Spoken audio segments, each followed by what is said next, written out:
एक मुल्क है, उसका अजीब कानून है। कानून क्या है? वहां के लोग जो बादशाह बनाते हैं उनका नियम अलग है, दस्तूर अलग है। कैसे?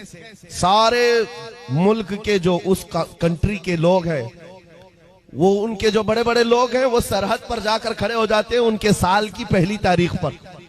और जो बंदा उनकी सरहद में सबसे पहले दाखिल होता है फजर में, उसको ताज पहना देते, उसको बादशाह बना देते। बादशाह बना देते, उसको लेकर के आते हैं, लेकिन उसको पहले बताते हैं कि साहब हमारे मुल्क का नियम है, जो हमारी कंट्री में सबसे पहले इस तारीख को आता है अजनबी, उनके गांव का नहीं, बाहर वाला, वो हमारा बादशाह होता है। और बादशाह पूछता है उसके बाद क्या करोगे?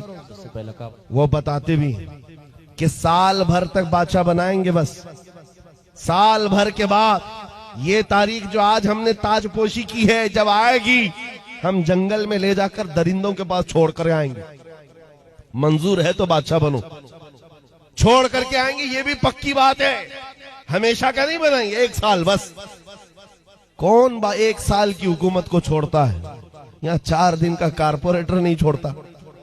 मुल्क की हुकूमत किसी को मिल रही हो तो लोग आते थे और एक साल ऐश करते थे। और ये कौम, ये जो मुल्क है, यहाँ के बड़े लोग साल खत्म होते ही उसको उठाकर ले जाते और एक भयानक जंगल में छोड़ करके आते, जहां पहले वाले बादशाहों को भी जानवर खा गए, वो दरिंदों के हवाले हो जाता था। इसी तरह एक साल आया, इनका बादशाह छोड़ करके आ गए, नया बादशाह इनको चाहिए था। बॉर्डर पर जाकर खड़े हो गए, रात भर सरहद। सुबह जैसी हुई, देखा जो सबसे पहले दाखिल हो रहा है वो एक आलिम रब्बानी था।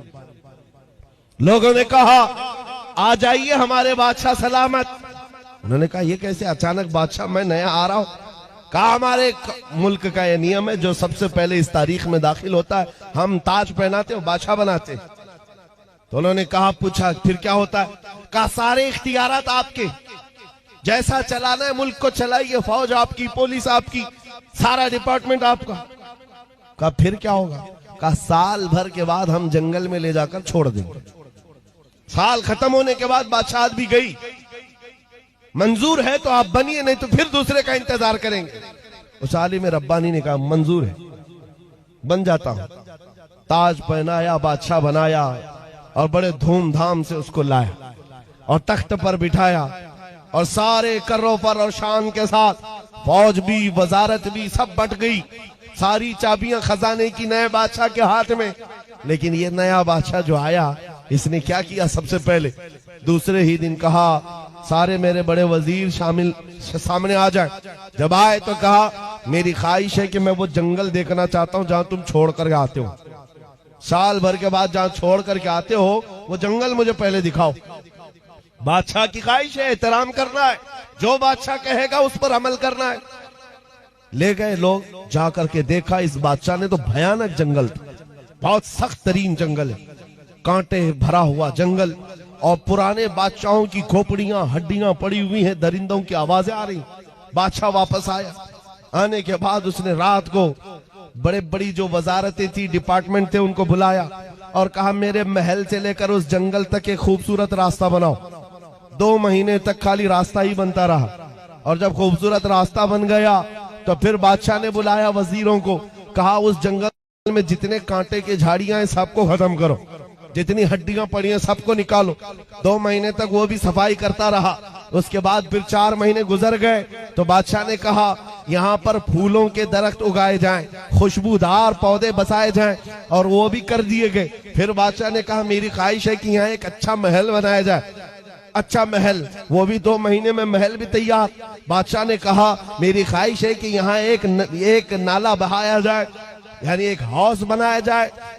महल के अतराफ बागीचा लगाया गया, फूल पौधे सारी चीजें। ये बादशाह कुछ किया ही नहीं, साल भर वो महल ही बनाता रहा। जहां ये लोग छोड़ के आने वाले थे उसको बदल ही डाला। रास्ता भी अच्छा, महल भी खूबसूरत, सब कुछ बनाया।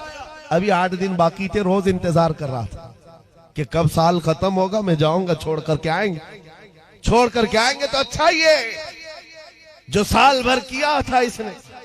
साल खत्म होने के बाद जो डेट आई नए बादशाह के इंतखाब की, कोई आ ही नहीं रहा। इसने बुलाया, कहाँ है जिम्मेदार लोग जो बादशाह चुनते हैं, मुझे उठाओ, जंगल में छोड़ाओ, नया बादशाह ले आओ।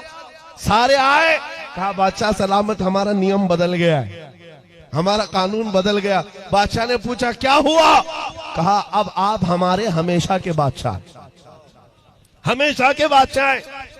इस बादशाह ने पूछा क्यों? इससे पहले सिर्फ 1 साल की वैलिडिटी थी, अब हमेशा का क्यों? लोगों ने कहा अब तक जो आते थे बेवकूफ थे, अय्याशी करते थे और चले जाते थे, उनको पता होता था कि कहां जाना है, फिर भी अय्याशी करते। पहला अक्लमंद बादशाह हमने देखा जो इस कुर्सी पर बैठकर जहां जाना है वहां की तैयारी कर रहा था, इसलिए हमने सोचा हकीकत में वही बादशाह होता है। इस वाक़े को लिखने के बाद मौलाना जलालुद्दीन रूमी कहते हैं, ऐ नादान तू क्या समझ रहा है, ये दुनिया के अफ्रीका और अमेरिका के किसी मुल्क का किस्सा है? नहीं, ये पूरी दुनिया का कानून है। जब तू पैदा होता है लोग तेरे इंतजार में खड़े रहते हैं, जब तू आता है तुझे बादशाह बना लेते हैं, तेरे इर्द गिर्द तेरे दोस्त अहबाब बनते चले जाते हैं और तुझे बार बार बताया भी जाता है। चंद दिनों के बाद तुझे कंधे पर उठाकर उस कब्रिस्तान में छोड़ दिया जाएगा जहां हड्डियां पड़ी है पुराने लोगों की, जहां कांटे की झाड़ियां भी हैं। ये सब चीजें सुनाई जाती हैं और उसके बाद जब तेरा इंतकाल होता है ये लोग तेरी बादशाहत खत्म करके ले जाते हैं और छोड़ आते हैं, फिर नए बच्चे का इंतजार करते हैं। मौलाना रोम फरमाते हैं लेकिन इस रूए जमीन पर कुछ अक्लमंद बादशाह ऐसे भी आते हैं जो बादशाह बनकर जीते तो है लेकिन जब तक कुर्सी पर बैठे होते हैं वो अपने दुरूद सलाम से, अपने नमाज आमाल से, अपने जिक्र अस्कार से उस बाकी जाने वाली सरजमीन को तैयार कर रहे होते हैं और तैयार इतना कर चुके होते हैं कि कौम इनके इंतकाल के बाद इनको उठाकर दफन तो करती है, 800 साल गुजर जाए तब भी कौम कहती है राजा तो हमारा ख्वाजा ही। सुभान अल्लाह, सुभान अल्लाह, मरहबा, सुभान अल्लाह। कौम कहती है कि नहीं कहती है? राजा तो हमारा अक्लमंद बादशाह जिसने जिंदगी में बैठकर इश्क़ रसूल पिलाया और आखिरत की तैयारियां की हैं।